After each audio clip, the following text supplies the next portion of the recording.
What should you check when you're buying a car? My name is David, ASE Certified Master Tech, and I've purchased over 60 personal cars in my life, so I would consider myself kind of an expert in this topic. First off, when you go buy a car, you're gonna want 2 keys.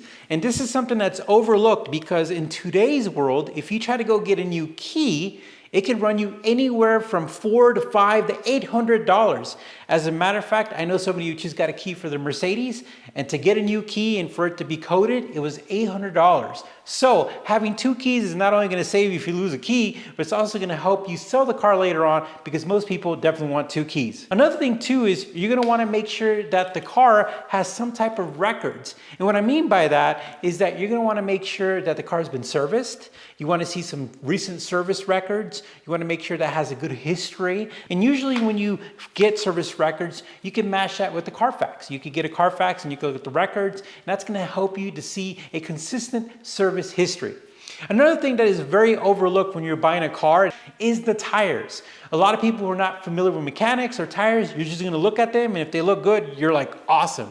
But as a matter of fact, there's going to be a little stamped code on it, and it's called the manufacturer date code, and that's going to tell you when the tire has been made or when it was made, and that's going to help you to know how old the tire is. A lot of tires can look really good, but they're really old. So look at that code and compare it, and typically the rule of thumb is anywhere from 6 to 8 years. You definitely want to start preparing to replace those tires. And of course, you could even go farther and you could buy a tire gauge and actually find out how to use that tire gauge. We have a video right here that you could use, and then you could actually take measurements and compare them and see how much life you have actually with those tires. But most of the time, you're definitely going to want to drive the car. And what I mean by that is take the car on regular roads and on the highway. You want to make sure that nothing's shimmy, nothing is vibrating, you don't have any weird noises, nothing is smoking, there's no lights that are coming on. You want to make sure that it's not telling you anything. And typically on your dash with newer vehicles, there's going to be a lot of ECUs, a lot of sensors, and they're going to let you know if something is wrong. And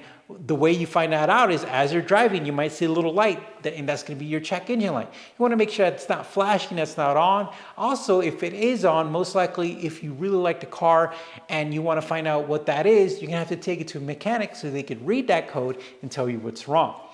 Another thing you want to do is, depending on your level of mechanics or your level with cars, you're definitely going to want to hire a mechanic if you want to really go into a deeper inspection. If you like a car and you love a car, you want to make sure you have the title. Never buy a car from a person that their name is not on that title. So you need to make sure that you look at their ID, and you want to make sure that you verify that their ID and their name is the same as that title. And you want to make sure that that title is free and clear, meaning there's no liens or anything like that. But typically if they have a physical copy with their name, you're good to go. Now, for some of you guys who are really looking at some really amazing cars, really expensive cars, and you want to look you want to find out what you need to know, well, that's why here at Drivers Therapy, we offer a literally white glove detective service where we literally investigate cars for you. At carsoundcheck.com, we offer sound check guides where we literally investigate cars to the point that we make some of these documentaries on Netflix look like amateurs, because we literally dive deep into your car to make sure it's the best car. Now, I know a lot of you guys are going to bombard the comment section, but I'm going to use that comment section to add additional tips. So if you're watching this video and you want to learn some extra things, other people are going to put tips down in the comments, so you can also read that as well. All right, good luck on looking for your car. If you have any questions, reach out to us on Instagram, Drivers Therapy. Thank you for watching. We'll talk to you soon.